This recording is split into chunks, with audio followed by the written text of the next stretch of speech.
ఏపీలోని దుకాణాలు, సంస్థలు, ఫ్యాక్టరీల్లో పని గంటలు పెంచే సవరణ బిల్లుకు శాసనసభ ఆమోదం తెలిపింది. శాసనసభలో ఏపీ దుకాణాలు, సంస్థల సవరణ బిల్లు 2025, ఫ్యాక్టరీ సవరణ బిల్లు 2025లను కార్మిక శాఖ మంత్రి వాసంతి సుభాష్ ప్రవేశపెట్టారు.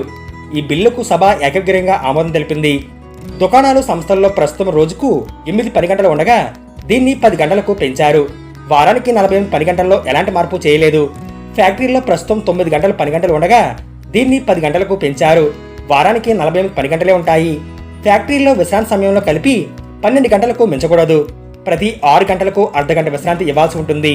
ప్రస్తుతం ఓవర్ టైం 3 నెలలకు కలిపి 75 గంటలు ఉండగా దీన్ని 144 గంటలకు పెంచారు.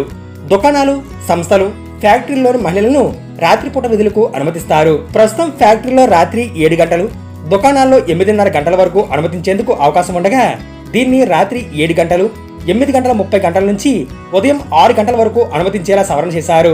రాత్రి షిఫ్ట్ చేసేందుకు తప్పనిసరిగా ఆయా మహిళల నుంచి అనుమతి తీసుకోవాల్సి ఉంటుంది. ఇంటి నుంచి పని ప్రదేశం వరకు రవాణా సదుపాయం, భద్రత కల్పించాలి.